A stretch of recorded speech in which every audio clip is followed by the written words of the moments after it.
Okay, mag-aakyat tayo ngayon sa hagdan ng Ateneo Library.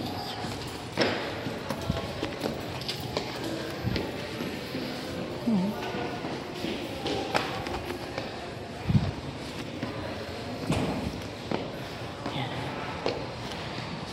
Okay, second floor to. Ngayon papunta tayo ng third floor. Still hawak ko pa rin yung ID ko. Yan. Okay, so ito po mga nakasulat dyan, oh. Yan. Okay, akyat tayo. Yan, bago ko umuwi, akyat muna tayo. Kasi busy ako sa sa pagsulat kanina ng mga letter sa research ethics. Ayun. So, nasa third floor tayo.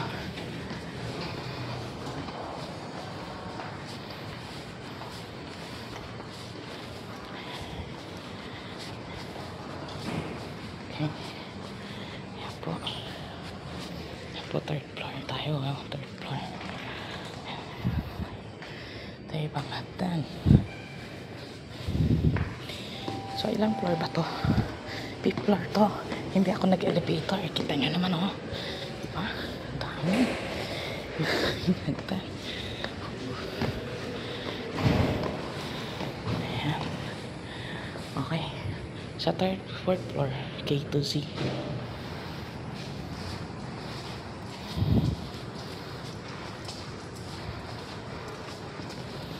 K to Z na po.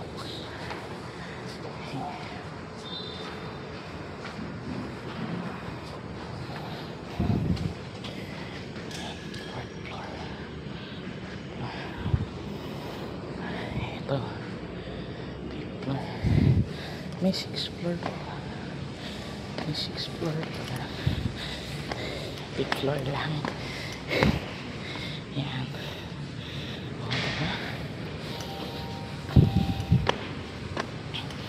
Sarado na siya.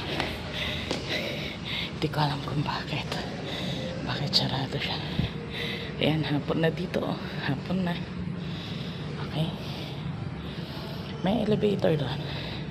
Kaya ayaw ko gamitin. Pagbaba tayo. Yan. Pagbaba mo, wala naman yan.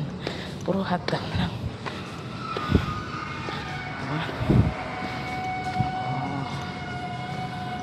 Okay, ang 4th floor po ay books na nag-uumpisa mula letter K hanggang letter Z.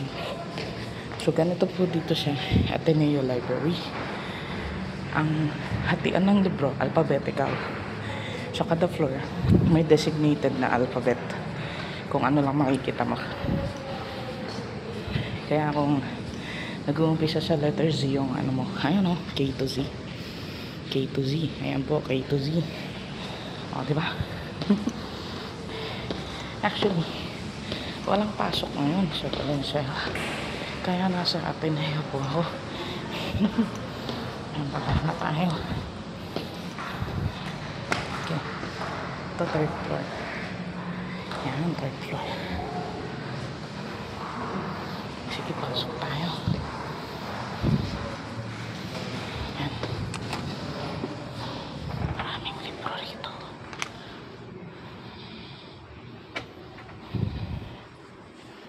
Okay. Ayan. Wala na. Sila yung PC. Saka nakapatay. Ayan o. Maraming books. Ayan po. Ayan. So, ang daming libro. Luma na iba dyan. Mga 1950s. Ganon. Ayan. Para ka maghanap. Ayan.